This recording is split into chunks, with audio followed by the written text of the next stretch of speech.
and welcome to the Pixel Scandal Nerdcast, episode 51. I am Kurt. Nightson. Oreztes in the line. How? Gigett. and our special guest, Christopher Gray. That's me. Yay! Today's spotlight topic is going to be on D&D and what it means to the hobby. But first, Chris Gray, thank you so much for being a guest on our show today. Well, thanks for having me. This is great. I'm a fan. I listen, and I always vocalize my feedback and comments in the car loudly, but no one hears me. So finally, I can come on the show and tell you what I think.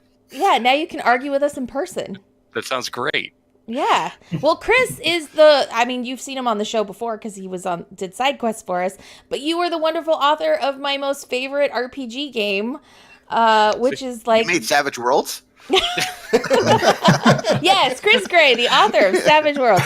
No, man, but I love it so much. Mr. Hensley a call and let him know that I beat him out. But the Great American Novel.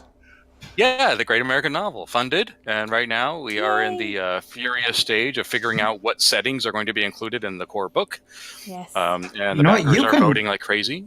Yes. You can just give it up and stop now because I just got my email yesterday saying that one of the 3 that are guaranteed to be included are the Sealy Court of the Fae. Yeah. So that's it. I'm good. Yeah, I am so thrilled that we are going to steal that intellectual property from Wizards of the Coast and put that into my game and profit from it. It's going to be great. It's going to be great. It's coming along. It's coming along. I think we're going to have a pretty quick turnaround on the manuscript, and nice. I don't want to talk out of school, but I think this summer we should be reading and playing the game. Yay! I'm super excited. That's I love so GAN. exciting. I love it. I've loved every time I've gotten to play it. It's so amazing. It's so great. Well, cool. Thank Well, you. let's move into what we're excited about. Oh no, I skipped here. End of line. Do we have any announcements? We have a lot of announcements. We have 2 announcements. It's just got bullet points, so it looks like a lot. Yeah. But it's true. The announcements with sub-announcements. Yes. Our new Paper Scandal game is going to be starting up on Tuesday, May 14th at 6 p.m. It's going to be our new Savage Worlds Adventure Edition. Gigett will be GMing for us, and the show name is Supernatural Investigation Program. So we will be doing character gen, sounds like this week, some point. We're not exactly sure yet, but character gen will be. I suspect we're probably going to put that up on our Patreon too. For sure. Probably. Yeah. So so if you want to check out the character creation, that'll be up on our Patreon to our subscribers. Our next Paper Scandal side quest is going to be our part 2 of Cruise Ship of the Damned with Dave Kazay, Spirit 77. Wait, hold on. Yeah. You're inviting Dave Kazay on? We're inviting him back. For the second time. We're having him back. What? And Actually, this is the second part of Cruise Yes. Ship of the Damned? Wow, Yes. so, okay, I've played that one. You're in for a treat. wasn't Dave on like episode 5? He was. We had on. Dave pretty early on the podcast. He was on very, very early. I don't know if it was episode 5, but it was early on. We talked about, I think it was mostly about producing games. And Game development. Game development. game But design. he is When going I to be played returning. When I played Cruise Ship of the Damned Part 2, lots of terrible, horrible things happened, and I was a little traumatized and had some nightmares. So it should be fun. You guys will enjoy it. Awesome. Well, they do have a emotional support polar bear. No, we left him Now- behind. that is Not now a anymore. zombie. That He is a now zombie. We have to go back and find He him. went down with the ship, man. I miss my emotional support polar bear. Anyway, so Endo, when is that show going to be? Yeah, part 2 is going to be May 11th at 9 a.m. May Yeah, 11th at 9 a.m. will be That's part next 2. weekend. Yeah. Oh, damn. You get to be Gemini that soon? So excited. Yeah, That's get to it. be Gemini that soon. Well, cool. Now let's move into what we're excited about. So, Kurt, you're up first. Oh, sweet. Speaking of Dave Kazay, that fine fellow has a Kickstarter running right now for A Town Called Malice, a story game of Nordic horror, which I have played. I played it at Strategicon a while back. I played actually an earlier version of the game, but even then it was a very fine experience. We had some super dark story came out of it. I think I turned on everyone and joined the horror. So yeah, like normal. So like normal, definitely.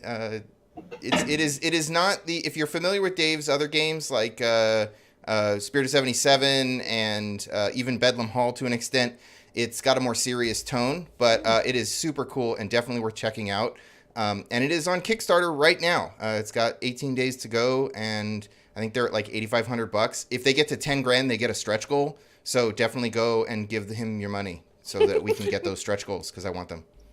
I've had the pleasure of playing that game several times and also running it. It's never the same game twice, and it is a really, really good game. It's like Fargo or any of these isolation type of cold movies and shows, and the setting is what you make it at the table. It's a lot like Fiasco and how it plays, and it's really good. The other thing is, I don't know where it is in the stretch goal, but there's a space station version of a town called Malice, where instead of being in a town in the frozen waste, you're in space on a station. That's the one that we unlock at 10 grand. Oh. Yeah, that's the one. Yeah, and I've played that, and dude, unlock it, because that's actually better, I think, than the Cold Frozen North. That's the one I played. Yeah. So what, in your opinion, the Cold Frozen Outreaches of Space is better than the Cold Frozen North? It's more horrifying because in space they can't hear you freeze. Yeah, but in the Cold Frozen North, we get to play a tabletop version of Bullet Train to Iceland and eat babies with Captain America. I mean, it was heavily inspired by Fortitude. So if you've seen that show, you probably won't make it past 3 or 4 episodes. It's really, really horrifying. Okay. That sounds amazing. Noted. All right. Well, Kurt, you're actually up next too. What? Oh, yep. Okay. Because Kurt has a thing. So I did a thing. Yeah. I wrote a game called Trickster, which is a short form story game.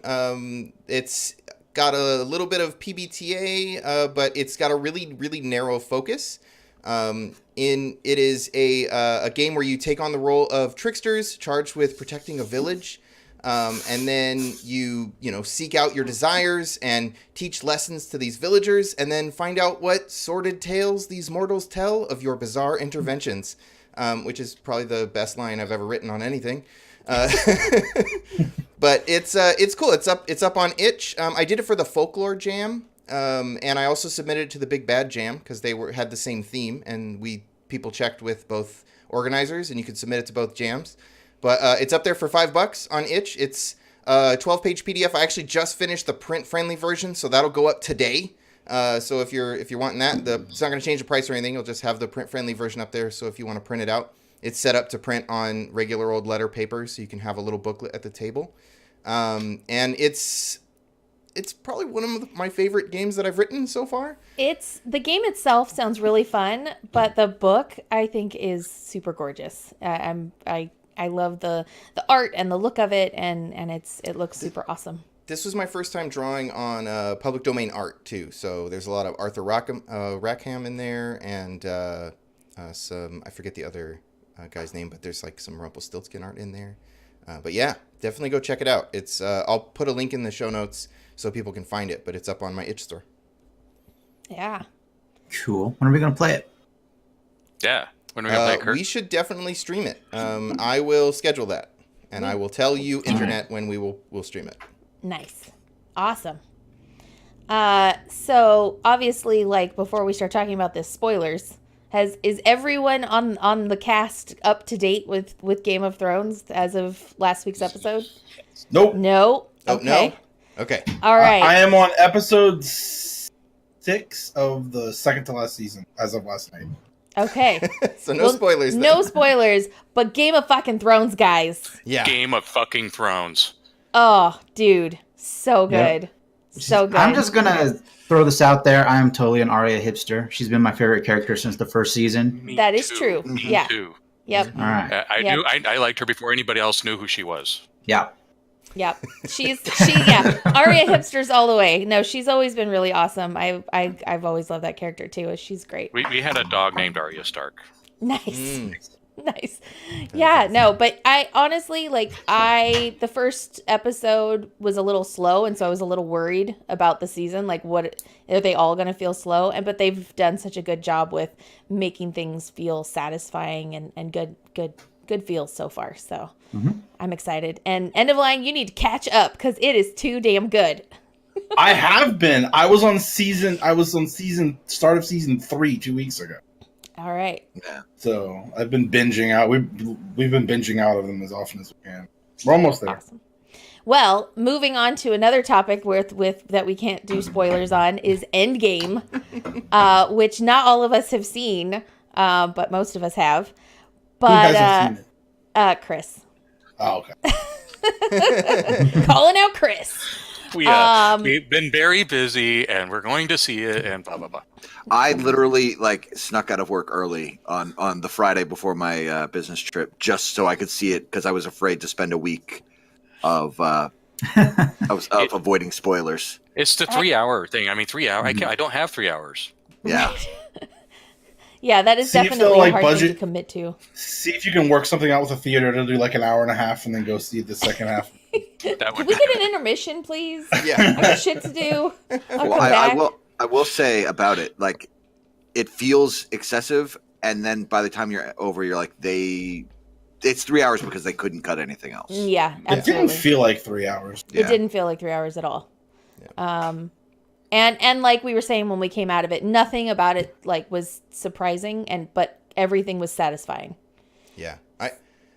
I one of the comments that I saw online is a lot of people are with the way spoiler, and it's with Endgame and Game of Thrones in the same weekend, it has sparked a lot of interesting conversation about spoilerism or anti-spoilerism online. And why we feel it's been a rough week about spoilers. And that's probably a topic for another show, but I definitely think it's an interesting thing to look at as why we care about spoilers the way we do and who benefits from that. But yeah, I mean, somebody put here that it's got a 95, 90 Rotten Tomatoes rating. Mm-hmm. And I would definitely agree with that. It's really awesome. And it's It's real good. Go see it, Chris. Yeah. I mean, you just gotta carve out your 3 hours. Yeah. We're doing it this weekend. We will. And it's unfortunately my wife is out of town, so it'll just be the kid in it. But she's fine. She'll see it later. Yeah. You just got to do what I do with spoilers. Just lean into it. Just I'm gonna get this spoiled on my terms. I'm going to Google spoilers. I did that with Infinity War because I was not going to be able to do it. Happening at a bad time. I was not going to be able to see it for several weeks, and so I just jumped into the pool. Okay, what happened? Yep. All right, good. I know. And then it was much easier, but I don't think it spoiled the movie for me either when I finally did see it. Right. Yeah, Kurt and I and Nightson all saw it together, and then we hung out with Oreztes that night, and so the three of us were like, oh, we don't want to talk about it and spoil it and he's like, oh no, I saw online about this and that and this, and just saying everything that we were afraid to talk about in front of him, and we were like, oh cool, okay, we can talk about it then. One thing I will say is I don't feel that spoilers would have ruined the movie at all for me. It hits all the key points. It does everything I expected it to do, and it was still awesome. Yeah. I look Instead for of pandering, spoilers. it felt good. I look for spoilers to prepare myself. Still cry 3 times. It didn't help. Yeah. Yep. That was the thing I was surprised about. I mean, I'm an emotional person as it is, but it's a superhero movie. Superhero movies don't give you the feels, and I'm sitting there crying, and I'm like, what the hell? Well, some of these characters are 12 years old to us now. Mm-hmm. Those are children. Those are right. I mean, that's people the thing. Have pets that have lived less than the Iron Man character. Right. Our 15-year-old is I've never known a world where there wasn't the MCU. He wasn't, cognitively part of the world to realize that the MCU hasn't just always existed. Could you imagine living in a world where Norton isn't the Hulk? Right? Where you didn't have to sit through that? I can't. I liked him in Rounders. Was that him? No, that was Giovanni Ribisi. Never mind. Yeah. That's why you learn how to repress memories, because I can remember a time when Norton was not the Hulk. He was in Rounders. Yeah. Well, Name dropping. Let's kind of move along here. So, Chris, what are you excited about? A Strategicon's coming up. Yes. I forget what this one's called. They Game changed X. their names. Yeah, okay, GameX, that one. The one that nobody ever goes to. Macon. I go. I go. I've got 2 thumbs. This guy. I love Strategicon. I love seeing everybody, and I love the Happy Jacks community, and I always get very, very excited. And this is going to be a great one. I have I'm running more games than normal. I'm going to run Great American Novel on Friday night, and I'm trying to remember which game it is. Oh, I'm running Jaws on Friday night. Oh, nice. And then on Sunday, I'm running Tombstone. Oh, nice. So I will be running 2 Great American Novels. On Saturday for Games on Demand, I will probably run it, but whatever the table wants to play. I'm also excited about some of the people that are coming that I've heard through the woodwork that are showing up. It's going to be fun. Always look forward to con. Nice, yeah. We don't typically go to the one in May. Usually it's too close to the 4th of July for us. I think the Happy Jacks people don't go because of fair, but for us it's usually like our group usually goes on our own gaming convention every year. We're calling it PixelCon this year, but our own little gaming group goes on our own vacation that weekend, and it's really close to the 4th of July, which is a really busy season for me, so it's hard to actually get to the con. But yeah, Strategicon is like my favorite con, so it's great. Yeah, definitely looking forward to it, and that's coming up just a couple weeks. Awesome. Yeah. So, what else? Oh, I have something else on here. Sorry, I forgot. Yeah. No, so, yeah. This to me, cons, I'm excited about because I've read the first one. My wife, Kathleen Kaufman, is an author. She has a book she has several books, but one that's out now is Hag, which I know that you've read. I love it. Gigett, and so great. Hag is a book about a Scottish line of witches, and it's just like a multi-generational story that kind of goes through almost all of history, and it's a really, really cool book. And that's she's going to be at StokerCon in Grand Rapids, Michigan, which is the horror writers convention, and she's on panels. And one of the really cool things that's happening is she's actually going to be in a group where they're playing. It's an all women's group, and they're all playing Bedlam Hall as a panel at the con, and I'm so excited about that. So she's playing in Bedlam Hall, and it's funny about her. She's not really a gamer, but she does play when it's a performance, which is funny. But so Bedlam Hall is going to be there, and she's going to be promoting her new book coming out in October called Diable, which is about it's basically Omen, but instead of the boy, it's a young girl in 1980s Los Angeles. That's the devil. So it's a really cool book, and that's coming out. And it's actually gonna be a trilogy, so she's working hard. Cool. And you can pre-order that on Amazon already because I already did. So, so if you go look for it on Amazon, you can definitely pre-order that book. Yeah, so it's exciting year for her and for me. Yeah, I'm very excited about that book. Well, cool. Let's move into what we've played recently. Kurt, you're up first. All right. I guess not just Kurt.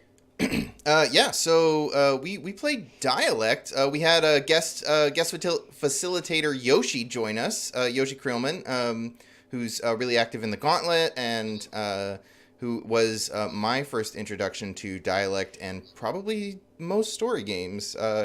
He and Tom Air can fight for who introduced me to story games. But yeah, I love Dialect. It's produced by Thorny Games. You can go and buy it on their website. It is such a cool concept. Dialect is a game about language and how it dies. And so it takes place in an isolated community. So sometimes they're like set apart from the real world. We played the Thieves' Cant backdrop, which means that we were thieves within a community, but we had our own like thief language that we developed, so we could talk about our thieving. And I gotta know, what did you think? It was incredible.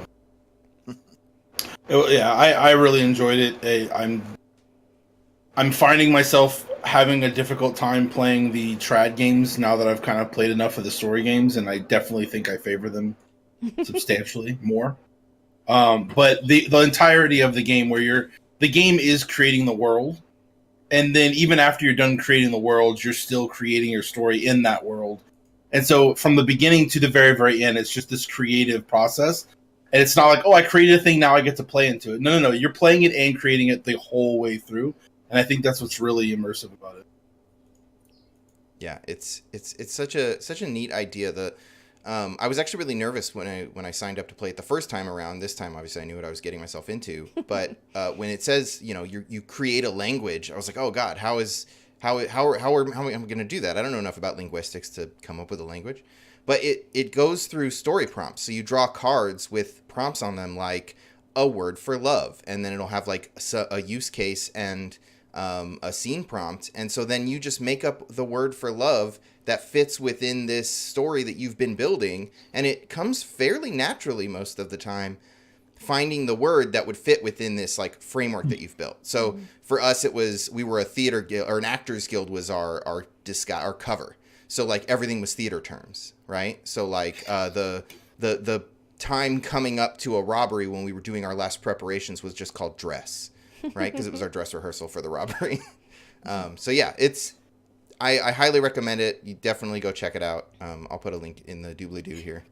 But yeah. Yeah, it is up on the YouTube's channel, so definitely go watch it. It's very entertaining. But yeah, so after Dialect, we've got Dungeons and Dragons on here, which is going to be our topic later. So who played Dungeons and Dragons recently? I think that's you and Chris. Pick me. You, Chris, go. Go where? Talk about Dungeons and Dragons. I actually have two campaigns going on. One is one that I've been running for about 3, almost 4 years on Roll20. Wow. Wow. And it's kind of an international crowd, and we've been playing the same setting for years. It's amazing to me. There's someone from Russia, someone from Germany, someone from Italy, and like Sacramento, and me. So it's kind of a fun group, but we've become nice. Pretty close, and it's great. So I've been playing that, and which is my my Highcaster setting, and that setting's coming to a gamer near you by the end of the summer. This is all a very exciting project that I'm working on. Because of that setting, I've been immersing myself even more in D&D than normal, and that is why I started up the Dungeon of the Mad Mage campaign, which I invited Kurt to, and we've been playing that, which has been a colossally good time, I might say. I didn't realize, I wasn't sure it would work because a campaign that entirely takes place in a dungeon sounds kind of boring. But when you get the right cast together and you focus on the story and the characters, it's a romp. It's a lot of fun. So we've been, I think you guys have been doing great crawling through that dungeon. Kurt was telling me about is it a paladin? No, I'm playing an artificer. No, you were telling me about the paladin. You're talking about Garibaldi Fairheart. Yes, with the golden hair and... Yeah, so Abria and I, who Abria is playing the bard and I am an artificer in that game, are the two female characters. We seduced us a paladin last game, and it was spectacular. I heard Abria ask for a perform check from you. Yeah, he got a 6. Oh. Yeah. It's okay. I'm sorry, Gigett. That's not good. No, it wasn't. And he had a walk of shame afterwards. Oh. It was. It was interesting. I think the characters are really starting to gel, and it's a lot of fun to see some of these stories play out. And oh yes, you're in a dungeon, and that. Right. As a game master, I've been trying to focus on the dungeon as more of a community or a city than a bunch of corridors and hallways. So we've been abstracting a lot of the specific locations and staying in particular locations that are broader and with things going on and going from place to place. So it's working out. We've only got like 20 more levels to go. So only. Well, we're hitting a level, right? Like, or is it going to actually start jumping more? It might jump a little more, but yeah, I'm trying to get an entire level every session. So it's really fast paced. It's still going to take all the way until at least November to get through it all. But it's a really full throttle experience. And we're skipping over a lot of things, but you're seeing the highlights. So if you want to see what Dungeon of the Mad Mage looks like, it's good because you skip all the boring stuff and see all the fun stuff. Yeah, and you can see Abria and I try to seduce a paladin. Yeah, you can definitely see that. And There's also a lot of the Artificer is an Unearthed Arcana playtest, so you get to see that in action, and it's a brand new campaign, so you get to see that in action. There's also Bria's playing a character race from Magic the Gathering, so you can see unusual character races in play, and it's a really cool group too. Yeah, the merfolk from what is it? Guide to Ravnica. Yeah, I don't think it's from Guide to Ravnica. It's from a supplement. I don't remember exactly where it's from, because I said play whatever you want, and everybody did. Yeah, that's what you get when you say play whatever you want. So I actually did that recently. I ran. Handor's not on the show, but we found out Handor had never played Dungeons and Dragons before. Yep. He had only played our Dungeon World game, and so I was like, well, you gotta play D&D. So I gave him the choice between something like BX OSR game, just play first edition or something like that, or go 5e. Those are the two that I could probably figure out. And so they picked 5e, and I reached on my shelf, and I had the Lost Mine of Phandelver. So I was like, well, it's your first D&D game. You're getting the intro to D&D module. And it's weird because I normally don't run mods. I think they talked about this on Happy Jacks this week or last week about running modules, but I never run them because I can't remember them. So I always feel like I'm behind the eight ball trying to look stuff up. But this one I've actually run for the kid, so I knew it. So I was like, okay, I can run this for some adults. It'll be fine. I know where I can improv, where I can. Well, and you've played it before, right? Yeah, and I've played in it. So. Yeah. I had enough familiarity with it to actually run it for a group. But it turned out Handor invited a couple of his friends, and so three of them, one of them it was their introduction to role-playing games. One of them it was their introduction to 5e, because they had played 3.5 previously. And Handor, it was the second role-playing game he'd ever played. So yeah, it was really fun, and I had 6 players in an online game with no video. So the pacing was interesting. I sort of just let them do whatever they wanted. But you had Oreztes and I there as like the experienced players to kind of help keep pushing the plot along. Yeah, a little bit. It was good. Oreztes, Gigett, you guys played the game. What'd you think? I'm trying to remember it. I mean, of course, it had a lasting impact, right? No, I forget every game immediately after leaving the table. You have RPG amnesia? Yeah, I'm horrible with remembering what happens. One of the things that was new to me was I ran it in Roll20. Because a good friend of mine actually owned it on Roll20. So he set up a lobby for me and made me the GM so I could just run it for this group. So it had pre-gens already in there, but I didn't think to read the backstories on the pre-gens because apparently they had backstories that tied them into the mod. And I did not bother reading it. So they're like, hey, I go find so-and-so. And I'm like, oh, I think there's a person like that in here. So I'm like looking through, I'm like, cool. And then we're doing the scene and halfway through they like, they're my aunt. Like, okay, I'll stop flirting with you then. Whoops. Very special aunt. Yeah. Very special aunt. Let's retcon that. Oh man. No, I had a really good time because I pulled a old character of mine off the shelf, dusted it off and played it. And it's always fun to kind of revisit characters that you spent a really long time playing and haven't played for a while. So, I had a really great time. It was fun. That's right. I was playing the Blood Hunter. Yeah. The Matthew Mercer character. Yeah, that thing was cool. That was neat. I like that class. That character was cool. Yeah, that seems like it would be something that would be fun to play, like over a campaign. Mm-hmm. My kid has played that class quite a bit, and it is a lot of fun, especially when you get to levels 5 and 6 and start adding to it.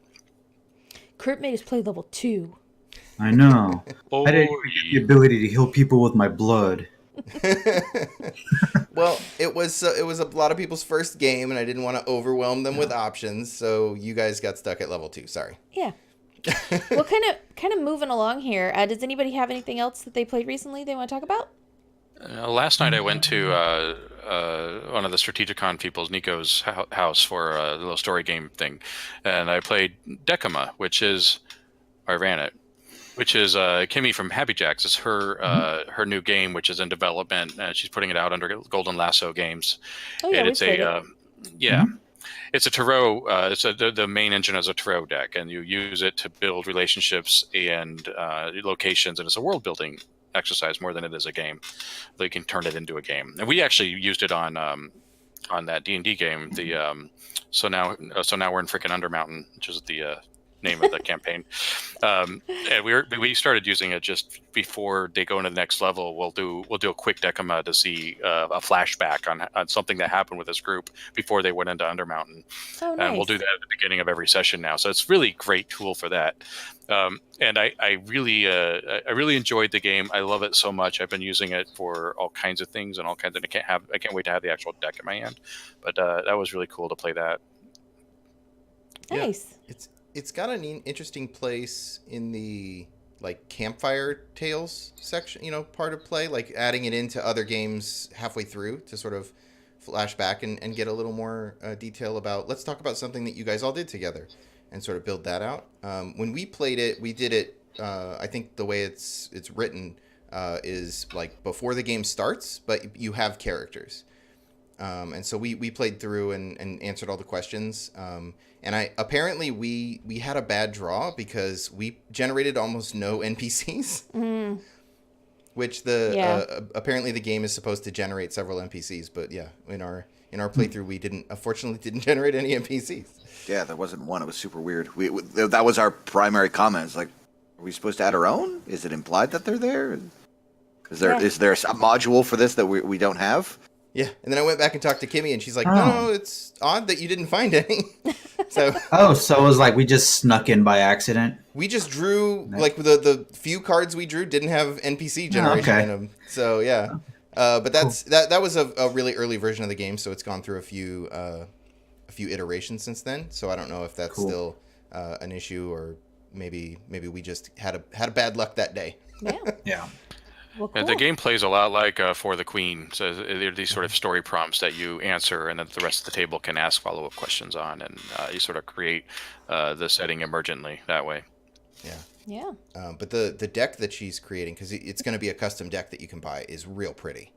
I'm super excited to get a chance to check it out and actually have like a physical deck, because we were doing it from a spreadsheet, which is a little slower. Yeah. Yeah. And I'm sure we will definitely talk about that game as it gets closer and closer to actually getting a launch and getting out to the public. But for now, let's move into our spotlight topic, which is Dungeons and Dragons. Woo-hoo. So, Kurt, why don't you take it away? Sure. So my main goal here is I wanted to talk about Dungeons and Dragons and what it means to the hobby. Like what it's often people's introduction to role-playing games. It's got a huge history. It's built a vocabulary that we use throughout role-playing, whether we like it or not. It's just that it's often seen as this behemoth, right? Compared to indie games, but its influence is so heavy in the whole hobby. Whether it's doing things as a reaction to what D&D does or is, or using the language that we've learned from Dungeons and Dragons. So yeah, I want to explore that, dig into it a little bit, and find out sort of, let's talk about the history of it. Let's see where D&D came from, where it is now, and what it actually means for new people coming into gaming, and for those old timers that have been around since its inception. I never played like original D&D. Did any of you actually play like first edition? I got my start in second. Yeah, me too. I got started so young, I don't even really remember my initial games that I played very well. I remember the covers. Like it's one of those, you smell something that reminds you of something that happened 20 years ago. That's what the covers do to me. Like there's this hardwired memory when I see the 2E covers, the Monster Manual and the Player's Handbook in particular. And I played a lot of it, and I remember one of my clear memories of the game was the Dungeon Master was an older kid. I didn't know him very well. I asked him if I could look at the Monster Manual, and I may as well have that was dropped my pants and mooned him and called him an ass face. I mean, it was like the look that I got from that guy was how dare you? You know, he didn't even say anything. He just gave me a look, and that's when I decided I wanted to be a dungeon master because of the power that you could hold. But yeah, it was second for me, and then I didn't even play third. I missed fourth, and I fell into fifth, and I skipped a lot of it. And the only thing in third I played was D20 Modern, so I don't really have a lot of experience beyond what I would consider to hit armor class 0-dom, and what fifth became. But when I saw fifth, it was a whole another game. I started with fourth. I found D&D way late, and so, but I've played first edition, but maybe like once or twice, because someone we knew liked to like run old school versions. The only version of D&D I have not played is second edition. I have never had to deal with THAC0, and I don't know, or THAC0, and I don't know what I would do with that. It's not that hard. Yeah, I actually thought THAC0 was real easy. Second edition is where I started playing. My sister and her then boyfriend were dabbling in the nerd arts, which they are not nerd. But it was something cool that they wanted to try out, and I had like 3 friends, and so we tried to get a table. I remember there was a board game that kind of released like late into second edition. I can't remember the name of it, but it was like an introductory to D&D, where it was like an actual board, and you had these cards to do spells and Hero Quest. Yeah, I think it was Hero Quest. I remember right now. I remember one shot in the dragon. There was a thing with the sleep card where you could coup de grace if something was asleep. So if you land asleep on the dragon, instantly. But anyway, we played that, and then they're like, "Well, let's try the pen and paper." And so we ended up playing that every weekend. I want to say for 2 or 3 years, almost every weekend or every other weekend. It was kind of crazy. Yeah, I got my start. A friend of a friend was, I was probably like 12 at the time, but a friend of a friend was looking to get rid of all of their old books for beer money, and so they sold me all of their old their manuals for, I don't know, like $20 or something. Nice. Which is crazy to think now that each and every book of those was sold retail for like $40. And I have a full set and a bunch of modules and a campaign box for Forgotten Realms for second edition. I got it for $20 because apparently someone wanted to get drunk that night. Priorities, you know? Well, yeah. I started with 3.5. Oh, yeah, but go ahead. No, that's it. This is the best version, 3.5. If you like reading and character creation and don't care too much for actually playing the game, and you just want to make characters that look awesome on paper, that's your version. And some of the best lore came out of that version. I never played the game, but I always read the books. Yeah, 3.5 was great for the crunchy bits. Yeah. And that's, if you're brand new to role playing, like you've never played a tabletop before, and you start on 3.5 about 2 years in, when there's already like the entire complete series is out and races of everything is out. If you start right there in the middle of that we lost End of Line. There he goes. That kind of taints your role playing background, because Welcome I have back. very different beginning than everybody else. Yeah, I've always struggled with 3.5, but I want to kind of dive into, maybe we like talk a little bit about the editions as they came and like what it changed as they introduced new stuff. So like, if you've never heard of Dungeons and Dragons before, one, I don't know how you found us, but if you are super excited about D&D and all you've heard of is 5th edition and you're like, I don't know where it came from, but you care. So the original Dungeons and Dragons was written by Gary Gygax and I forgot his name. What's his first name? Arneson? Palmer. Is that his name? I know, my brain keeps trying to say I think Palmer. it's Fred Arneson? That sounds right. Let's go with that. Arneson. You know what? I'm not gonna let the facts get in the way. We'll look it up and get back to it. So they were a couple guys out in Missouri trying to play war games with their friends. Huh? Michigan. Sorry. Yeah, come Not on, Michigan. Kurt. This is why we got Chris on. Lake Geneva, Michigan. They played played war games together, and then they started realizing that different pieces could have different stats as opposed to an entire army having stats. And then they said, well, these pieces could have personalities. And I think it was Fred Arneson. One of them was like, why don't we give each individual piece stats and armor? And then that's where it was born. And that was chainmail. Chainmail. Yeah, they went and found chainmail and borrowed the what is it, man-to-man rules and the rules for one-on-one combat, and sort of started adding on fantasy bits and built it up and realized that chainmail wasn't going to handle it, and they created their own game, Dungeons and Dragons. And that was what was the first thing to come out with Dungeons and Dragons? Was it the little white books, or was it the little red book, or the little red box? I think it was Red Box, wasn't it?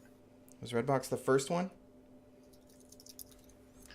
That was that was one of the more famous. I think it was the first one because White Box was advanced. Yeah, you had the basic D&D. Well, it wasn't called basic D. It was just called Dungeons and Dragons. And then there was an advanced version that came out later, and then they kind of worked concurrently with one another. And then eventually AD&D became the franchise, and now we had second edition, which is the one I played. Back then, though, I mean, I think the very first one was just the basic box, and you had the dice that you had to like actually use a crayon to color the numbers in. And the polyhedral dice was sort of a new thing. Hitpoints, interesting. I heard this pretty recently. I can't remember where I heard it, so it must be true. But Hitpoints, the idea of Hitpoints actually came from wargaming naval battles, and that ships would have a number of hit points. They could take so many hits before they sank, and they decided to use that with characters. And that whole abstraction of hit points was a result because Gygax and his team were realizing how hard it was to simulate combat and how boring it was. In 3 hours you would have a thing, so that they abstracted it with hit points. They actually borrowed that from a naval battle game. So these were war gamers. Mm-hmm.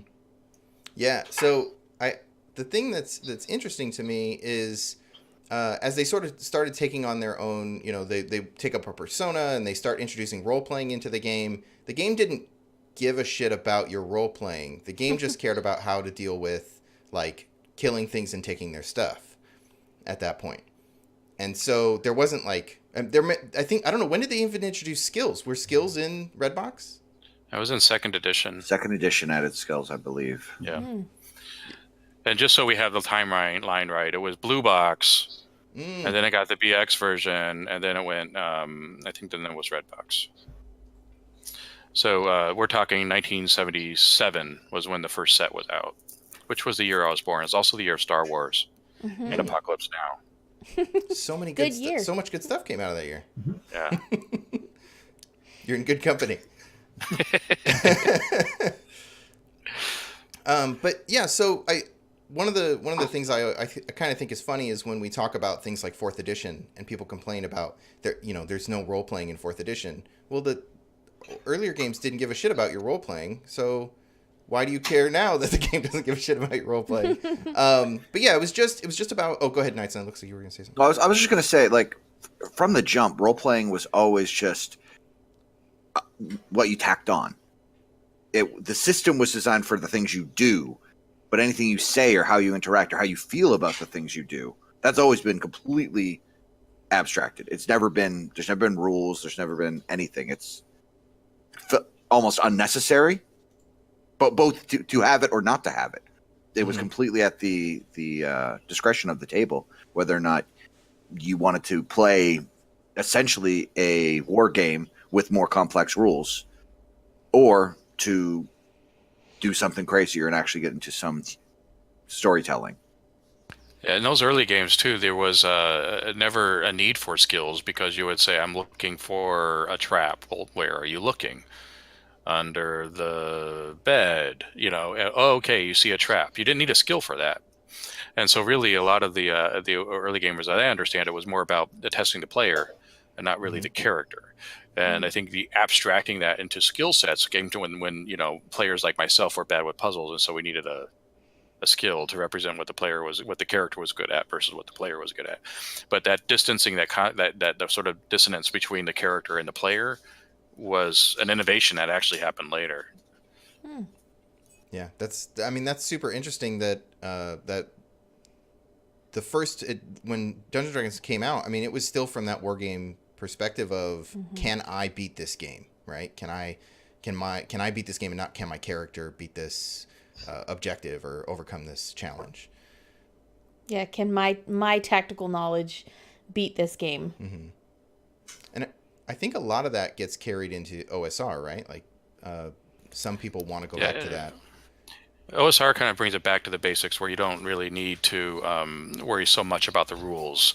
And I think that it also, though, borrows a lot of the innovations that have happened since and puts them back into that framework. So a lot of things that were broken in, say, the earlier editions of D&D are fixed in OSR, but you still get that point of view where, it's a deadly game with characters that have problems I have to solve. I have to use ingenuity to get past them because it will kill me. And that kind of mindset where you're trying to get around the monster instead of confront the monster. It's not heroic role playing like it is now. It's more of a gritty kind of test of skill that OSR, and that's really what I think that movement's trying to get back to. Is let's go back to that experience. I like both, by the way. I like to play the superhero 5th edition, and I also like to play the gritty OSR. So, I mean, we had 1st edition that was very war gamey, and then 2nd edition introduced skills, which made you, started to build that line between what my character can do and what me as a person can do. So what was the transition between 2nd edition into like 3rd edition and 3.5? Like what is the big difference between those two editions? The real difference between 2nd and 3rd was in 2nd edition. 2nd edition was 100% a class-based system. It was, I am a fighter. I am a wizard. You progress through that. And then, I am elf. Well, that was 1st edition. Where elf was a class. But there were some rules for dual classing, but they were not that great. But ultimately what 3rd was once you took a step back from how it's presented, it was a Build-A-Bear, build your character how you want from start to finish. It was... Okay. Does my character concept make sense for a level of fighter, a level of wizard, a level of rogue? Oh, there is even a prestige class that utilizes those 3 and gives me some extra perks.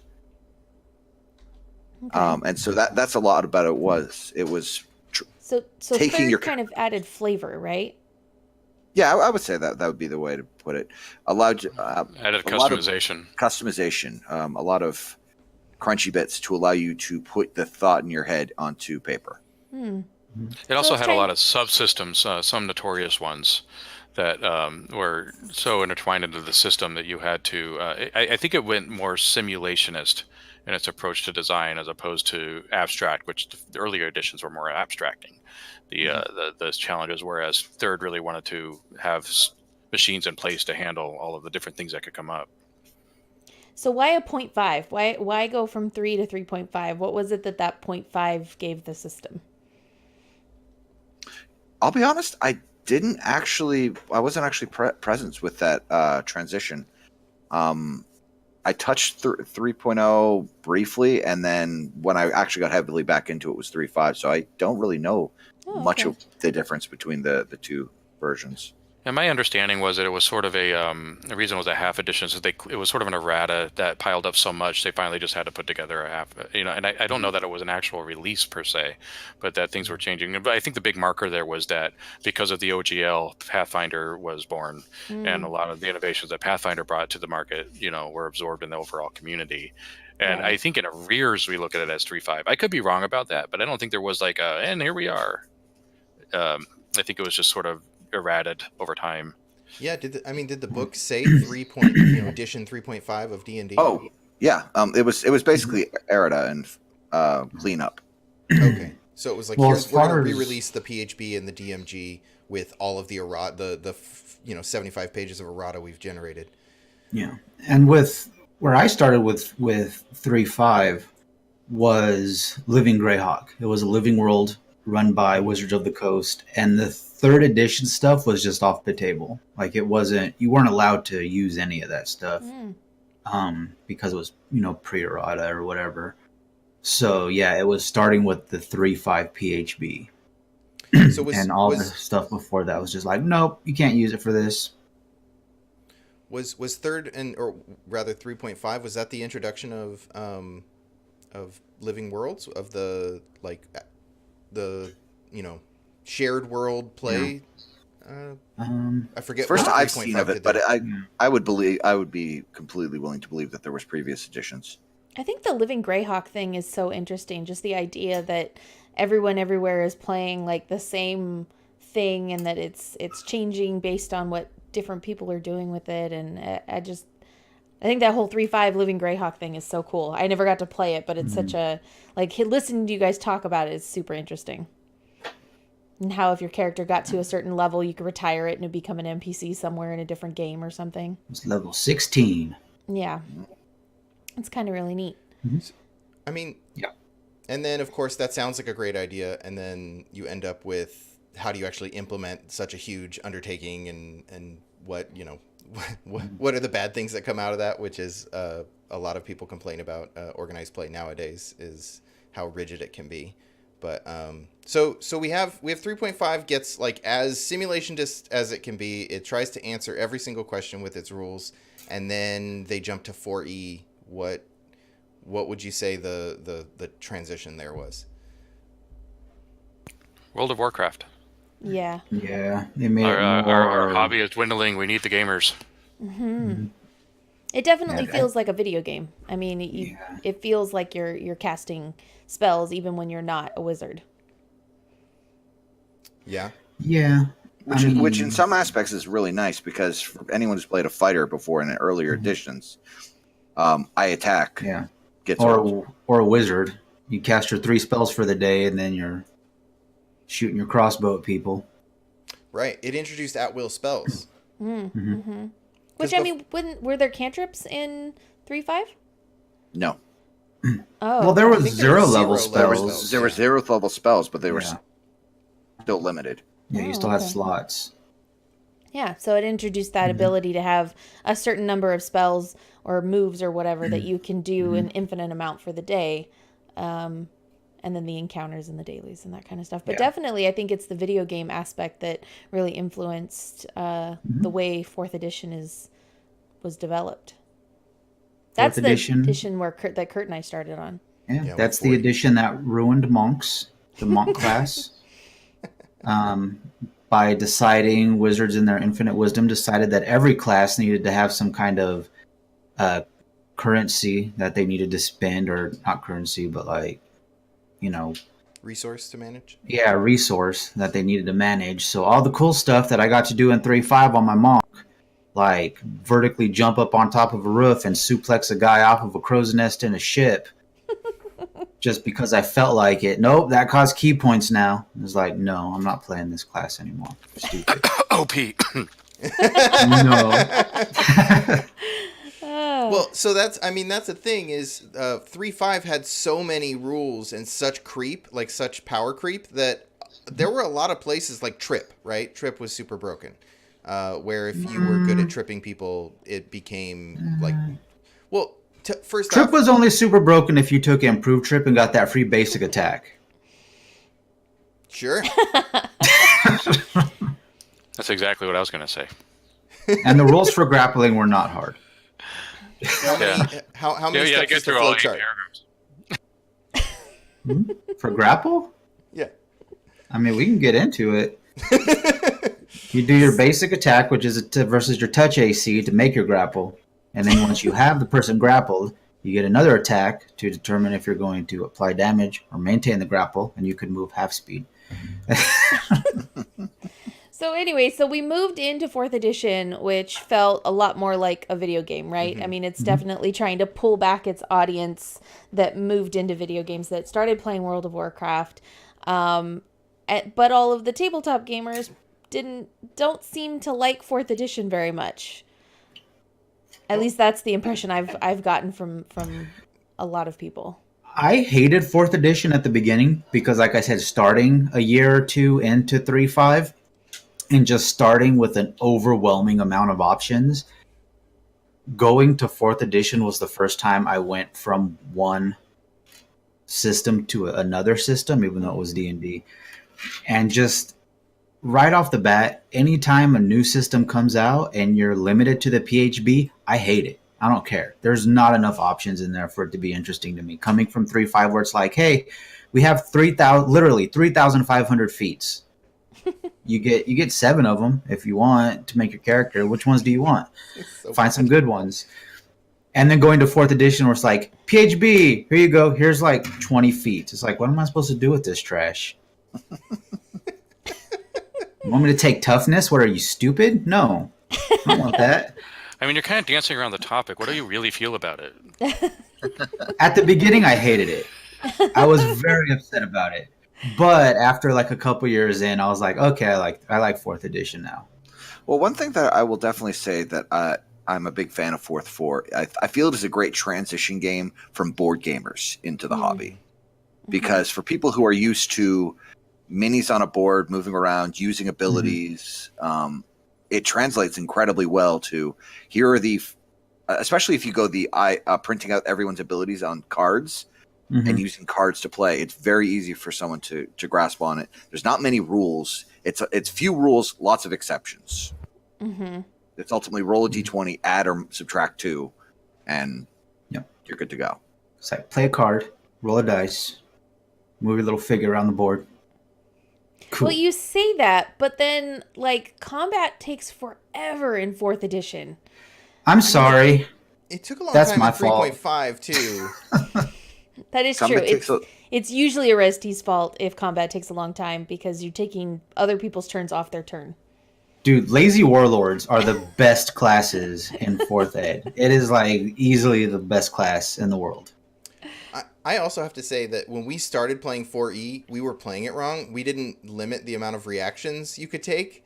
So people, and because there's those like interrupt cards, we had a turn marker to see whose turn it was because so many interrupts and things would generate around the table, and we weren't limiting those to once per round. So it was just like, all right, it's your turn, everybody take a turn. It's your turn, everybody take a turn. And so we were just going around. Well, we'd get like 3.5 turns and everything would be dead, but it took 4 hours. We also had like 9 people at the table. Yeah. So, that affects combat time as well. So like the monster doesn't even get to go, and yeah. That sounds terrible. No, it's super fun.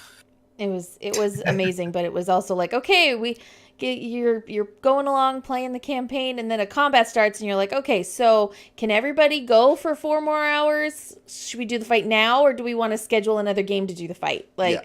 That's that's how 4th edition was when we were playing it. But is that why 5th edition became the next edition? Because it came back from the video game style D&D more like a traditional RPG. I think the design goals are about making 5th edition more accessible to a broader range of people. And I think the edition is extremely slick. It's easy to learn, and there's a lot of there that will appease the grognards. But I'm not entirely sure that's the only reason it exploded. I think it couldn't have exploded if the edition wasn't as good as it is. But I think this sort of the technology being where it is, this sort of a streaming community that created all of this energy, coupled with the fact that all of the old grognards are now in charge of the entertainment world, has created a zeitgeist. And I think that. And this is kind of bridging into another topic, but I think one of the reasons that could happen is because it is a pretty good, accessible, not dumbed down, but accessible edition for a broader range of people. And it isn't as complex as 3.5, and it isn't as narrowly focused as 4, but it isn't as loosey-goosey as 1. It's sort of like the amalgamation of all of them. That's my interpretation, anyway. Yeah, I mean, I definitely agree that it could not have blown up like this if it wasn't coupled with streaming, with the advent of streaming communities and people sharing videos of playing D&D. Something, I think it was Mike Merles was talking about it, and he said, if you tried to explain the rules of basketball to someone, it would sound like the dumbest game. Like it would sound like a boring, like just why would I bother with that? And unless someone like drug you into a game, you wouldn't understand what it was to play or see basketball. But the fact that you can watch it on TV and you can see what it is, changes the sell, right? You can say, oh, well, it's this, and you show them the thing that it is. And so I think it's easier to pitch D&D when you can say, well, just go watch Critical Role, or go watch Happy Jacks, or go watch whatever, right? Like, go watch Pixel Scandal. Go watch Pixel Scandal, play Dungeon World, right? Like, you can see it in action, and you can explain it through, like, showing it happening, because it's very different than just reading the rules. It also normalizes it in a way. You know, you see people like yourself, not just, you know, old white dudes, but you see women, people of color, other people that are more like, you know, other people, and you can watch how normal it is, and it mainstreams it, and so it's much more comfortable, I think, for people to talk about it, to be in the hobby, to go and buy the books if they know that they're represented, and that's something that's comfortable for them, that they're not in their you know, some dark basement with, you know, guys in trench coats like I did. Well, you look back on the starting time of when second edition was right around the same time the second edition came out. What was it? That movie, Monsters, and Tom Hanks. Mazes and Mazes and Monsters. Mazes and bullshit. I forget. Yeah. Yeah, and it was basically fear-mongering. Yeah, basically a bunch of kids find this and kill one another because the devil takes them over, or they go crazy. Right. And that's literally what people had thought about the hobby for ever. Mm-hmm. So it's now that we're finally at a point where it's becoming more mainstream. It's like people are. We have the Colbert sitting there, you know, doing the work of late night, who is a huge D&D nerd. Right. Mm-hmm. Deborah Ann Wall has her own show. Yeah. Yeah. You know, And it's really good. Joe Mack, and it's you know, these are mainstream Hollywood celebrities. Mm-hmm. Yeah, definitely. So, what exactly does D&D mean to the hobby as a whole? I think it still remains as the flagship, even if everyone has moved on to their favorite game or hasn't touched it in 10 years. Everyone's played it, and it's still the standard when someone goes to a uninitiated or someone who's never touched the hobby before. That's what they think. That is it's like D&D, but or. Mm-hmm. Yeah, it's an entry point, and it's an equalizer. So once you've all had that shared experience, you can get into other games and have a common understanding of what is different by the other game from this game.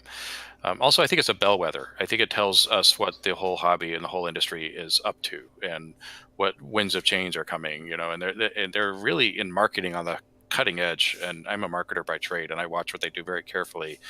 Wizards, I mean, in particular, Tito. That guy's smart because he does these really colossal events that are designed to engage the audience directly, and that's sort of the way that they present themselves. Is the industry, it's showing the wind, it's showing the weather, it's showing the way, setting the standard. So now it's up for other designers to go above the standard into something else, to innovate. So yeah, flagship and a bellwether. And I think Kurt brought it up earlier that it created a whole vernacular of terms that we all use with all of the RPGs that we play, but they were all originated from playing D&D. Yeah, I mean, they may have pulled them from maybe war games, but like there's got to be so much, like, I mean, character, hit points, like you said, you know, saying hit points means a certain thing. Like when you say hit points to a gamer, they understand what you're talking about. When you say AC, right, they know what you're talking about, and it's because D&D has normalized those abbreviations and those terms. And so when you go into another game and you say, oh, well, this game doesn't track hit points, you're saying something specific about the way the game thinks about itself and the shared narrative. But all you have to say is, oh, there's no hit points in this game. And you know that, oh, well, damage or tracking it is not important, or they do it differently. So there's knowing D&D and having that shared language really informs the way we talk about all games. Mm-hmm. Yeah, absolutely. So we kind of talked about what everyone's introductions to RPGs are. I want to know what's the next thing, like so for someone who's only played D&D, that was their introduction. What's the game you recommend? I kind of want to know what everyone's suggestion is. Like, what's the non-D&D game that you say go check out next? Savage Worlds. Okay. The Great American Novel. Oh, yeah, that's my answer. If you like trad, I would say it depends. It depends. It's a hard question to answer. But Savage Worlds is definitely high on the list. I would also say, if you want to go straight horror, 7th edition Call of Cthulhu kicks ass. So check it out. But if you want to stay in the fantasy realm, obviously Dungeon World would be another option. Because it shows narrative storytelling better. Just tell them to go play Pathfinder. It's the same game. What's that? I think the next evolution of tabletop is actually not going to. I think the next evolution is going to be actually a thorough migration of tabletop RPG and elements in an online MMO experience that's very narrow and campaign based, that people can create themselves, kind of like old Neverwinter, how they try to do it on top down. I feel like the next iteration of this is going to be 3D community. People can create their own campaigns and run them online, kind of like Roll20 but 3D. Like Neverwinter Nights. Yeah, like Neverwinter Nights, but like community driven and created. Oh, like Neverwinter Nights actually had that. Mm-hmm. Right, but it was top down. I'm talking about like a full fledged MMO, like 3D with models, and you can design your own armor and all kinds of stuff. I think it's probably a far way away, but I think it's the next logical progression. Still describing Neverwinter though. Just Okay, when you say Neverwinter Nights, though, it sounds like fantasy stripping. Well, some it was. Yeah, I mean, you could do that. There's mods for it. I think sure. that might be another topic of like what technology means to gaming, but I honestly feel like the generating 3D assets is a different skill and priority than most gamers think about games. I think that's why a lot of those Neverwinter Nights types games failed, is because like if you're used to writing a story to make a module, and now you have to like put armor on a little dude, like that's a different skill and a different like drive to Not make really. art that Well, way. it has some differences, but at the very basic, like it's about the tools, because if you can drag and drop an orc or a goblin or whatnot into the map as the party's heading down the path, it's not much different than grabbing it into your box of minis and grabbing an orc or a goblin or a dragon and dropping it onto your playmat. And remember, if it's community driven, you have a billion DMs creating these assets that are now publicly available for you to craft your own campaign with. Someone creates a tavern, that tavern asset exists, you can now borrow it and put it in your campaign. And in that note, as someone who enjoys painting minis and creating the terrain and what it is that you guys are going to go through, I could see like if online gaming, the way we have to play it because we're streaming and we're trying to put it out to communities, that kind of would fulfill that artistic need, right? To kind of create things, but you're doing it in a 3D setting rather than sitting there painting minis. I also think there's some innovations that should happen in the way the games are packaged and presented these days, even before we get into technology.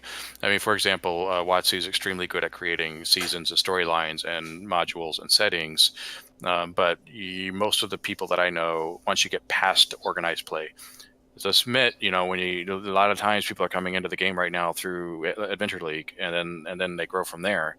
But once you get past that point and your development as a gamer, you're making your own stuff. So I think one of the innovations that should happen in game design for specifically Dungeons and Dragons is repackaging these things for homebrew. Also, have your campaign, but I'm sweating running Dungeon of the Mad Mage because I'm not used to having to know what the book says is in a room. I'm used to just coming up with what's in the room. So right. I think a toolkit approach, or some, and that's what I'm working on, because I think that's something that's missing is a product. And I think Wizards would be good to innovate their product in that way and kind of catch the rest of the market. That's something I would say, even beyond technology, that's probably more immediate. Mm-hmm. Yeah. All right. Anybody else? Oh, go ahead. I actually wanted to know what Nightson's recommendation was going to be for your game after D&D. Here's the thing. I don't think there is an answer, because the next game after D&D is always, you have to ask the question of what are you missing? What are you trying to do that's not working? Because anytime you'll sit with if your answer is I need more D6s, then I have a game for you.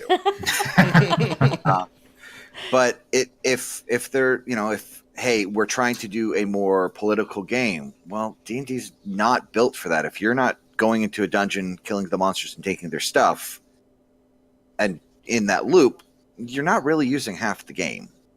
So maybe there's something that might fit better. If you want a more modern setting, or maybe there's a book series that you like, or maybe there's, it's about that. I don't think there's a hard and fast answer for do D&D. Once you've graduated from D&D school, you're off to secondary school where you are going to do this. It's really about what you feel is missing, and go from there. I kind of have to agree with that. I mean, obviously, I always say Savage Worlds, but I think that if you've played D&D and then you're like, well, what else is out there? That's when all those questions come in of, okay, well, now you got to narrow down what your interests are, because now you're opening up the door to the realm of everything that's been created after D&D. Yeah, Savage World is the great non-answer answer because it fits anywhere. Yeah, I think. But what if your question is, I hate combat, I want it to go faster? It's not Savage Worlds. It's definitely D&D 4th edition. It is Savage Worlds if it's the way I run it. Bring a bag of bombs to every encounter and you're good. There you go. Bag of grenades. Just that one character. Yeah. I think the takeaway from that is don't just stop at D&D. I mean, definitely don't feel bad for playing D&D. But because it's a great game, I still love playing and running Dungeons & Dragons, several editions of it.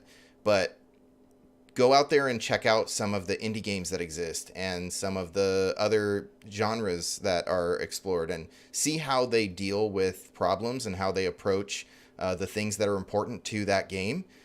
Because you might start to notice, Dungeons & Dragons is really a game about killing things and taking its stuff.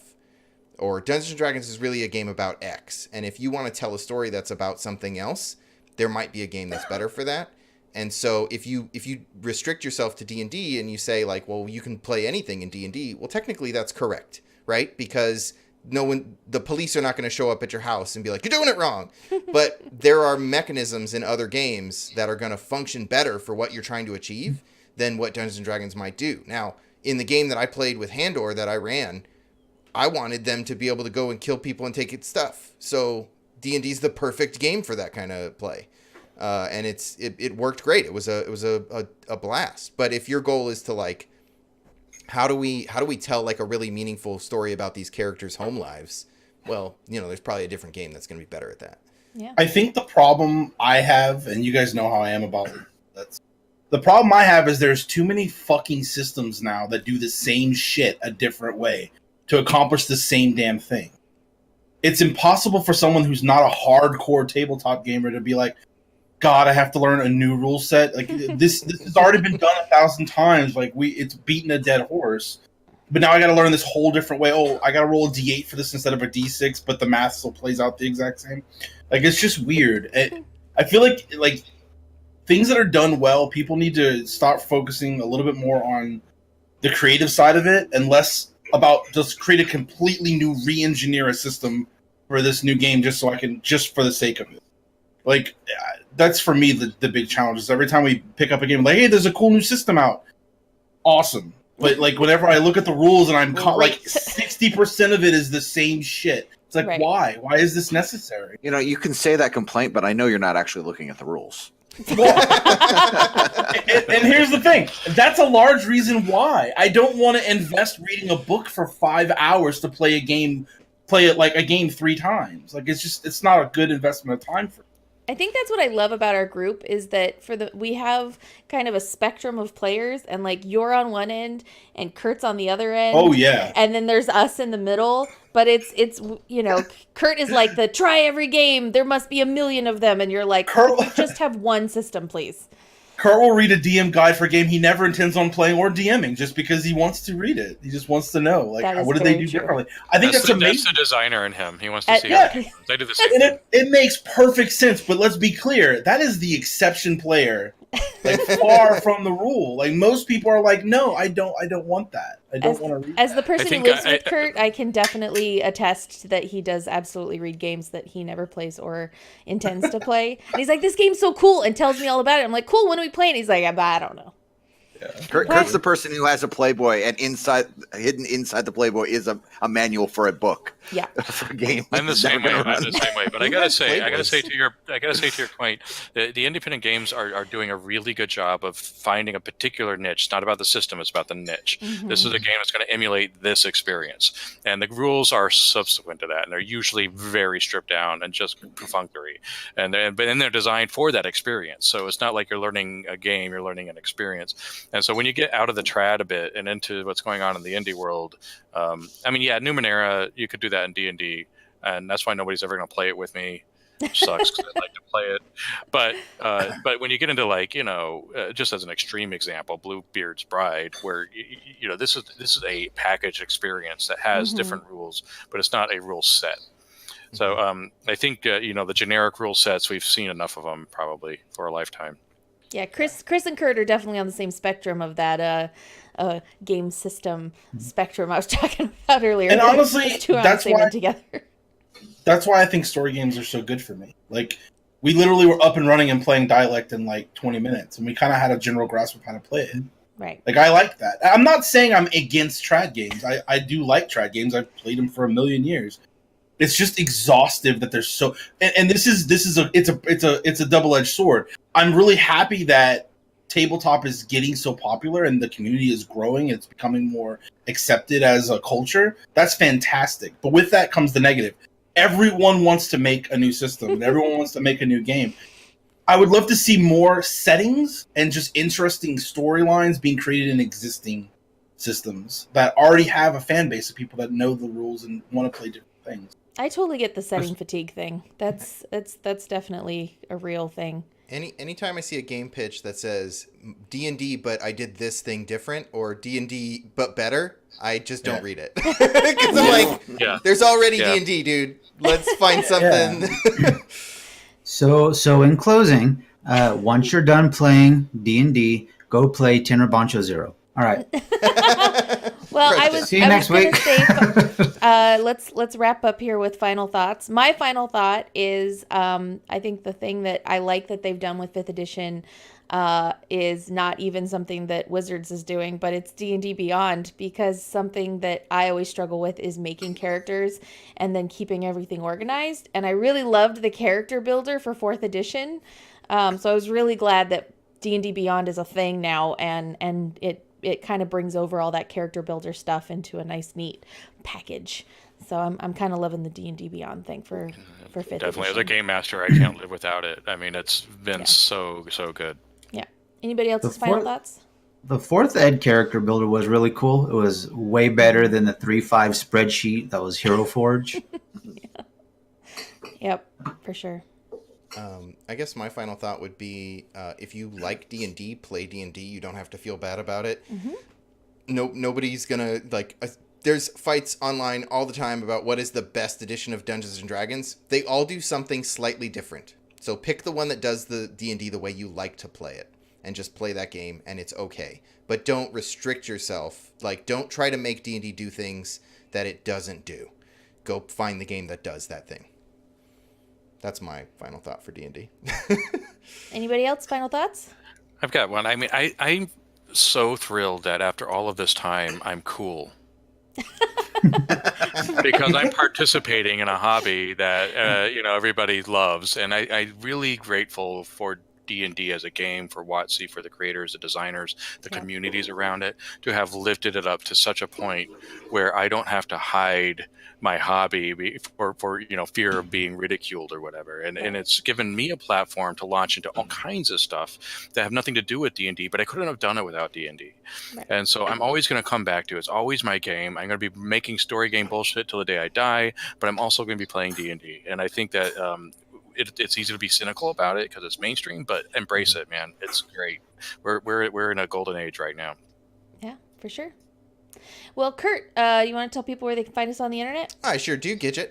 If people want to find us on the internet, they can do that by going to pixelscandal.com, where they can find back episodes of the show. They can find links to our social media accounts where they can get updates when we go live and when we have to reschedule shows, because that happens sometimes.